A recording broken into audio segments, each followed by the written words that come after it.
Good morning, everyone, and good Erev Shabbos. It is Friday, April 23rd, the 11th day of ER. It is the, today's the 26th day of the Omer, the name of Hashem. Hope everyone is doing well, getting excited for another great Shabbos here at Shul. When you come to Shul, you'll notice already the setup has begun for next week's huge simcha, celebrating the bar mitzvah of Simeon Migdal. Please make sure that you have your sign-ins already, if latest today, because again, where this feeding is going to be done first thing next week.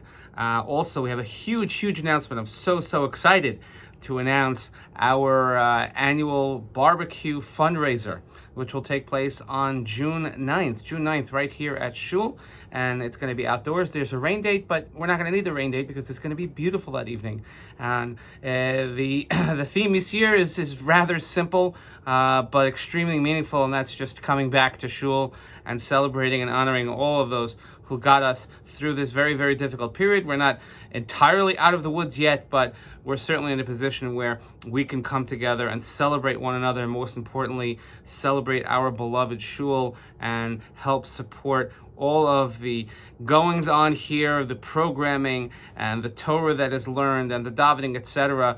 And we desperately need your support to make this a success, but also we want to see everyone, and I think that everyone who comes will have a tremendous uplifting experience being able to be together in Shul.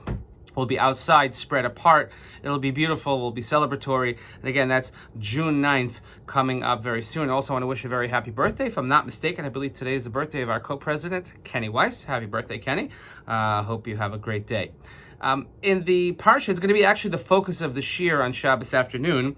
But we have a few difficult psukim. When I say difficult psukim, I mean mitzvos that are presented to us, which are very difficult to follow. I will begin with the paraphrase of my Rebbe. Rabbi Wein said, always, it's very easy to love Judaism, very difficult to love Jews. I think we can all relate to that, is that we are our own worst enemy. Historically speaking, any trouble that we've gotten into, which was not inflicted by others, is self-inflicted. We have machlokas, and we have disputes, and we have petty disagreements, and we have the inability to speak with one another civilly, and it creates all types of factions and fractures, and it's very ruinous to the Jewish people. So in Parshas Kedoshim, the second of our parshas this week, in which we have many interpersonal mitzvos are taught to us, we have two psukim which give us a series of mitzvos as follows.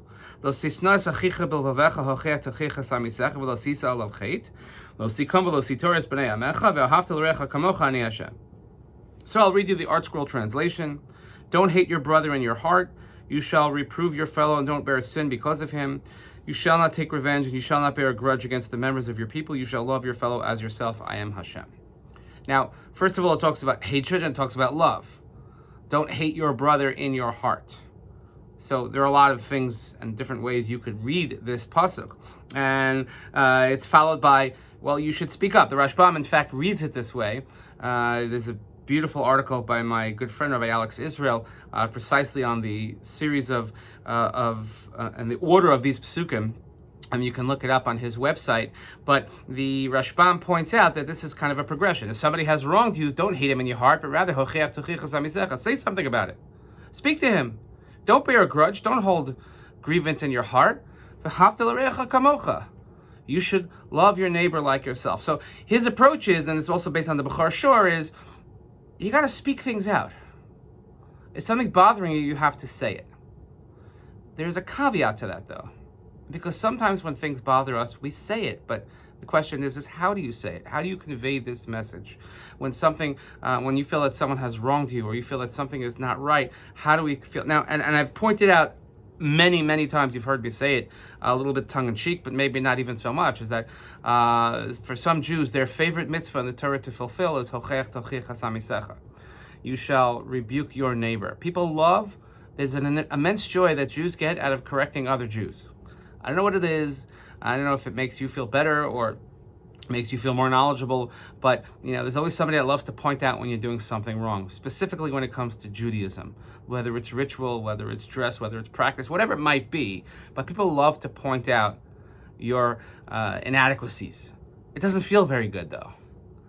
Hocheach tochiach, we're told that you can only give someone rebuke or give someone correction if you know they're going to accept it, or if it's done in a loving way, if it's coming from a loving place. Trust me, in my position, I receive a lot of feedback. And some of it is not even nice. I know it's hard to believe, but it happens. And one of the things that we try to give over is when we're giving correction, when we're giving instruction, it has to come from a place of ahavta l'reacha kamocha. It has to come from a place of love and not from a place of lo sisna achicha bilvavecha. So sandwiched in between those two mitzvos is don't bear a grudge, don't hold a grievance, say what's on your mind, but you have to know that ultimately what drives that is v'ahavta l'reacha kamocha and not lo sisna achicha bilvavecha. It has to be driven by love and not by hatred or despising someone else.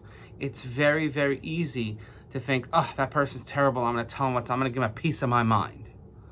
But that's not the way the world works. That's not the way that the Torah wants us to behave. The Torah wants us to bring one another closer together. The Torah wants us to have a kehila. And I don't know if I mentioned it here last week, but when we talk about Jewish unity does not mean, and this is something else I heard from my Rebbe, that people have this notion of unity, achdus, that it means conformity. Unity is not conformity.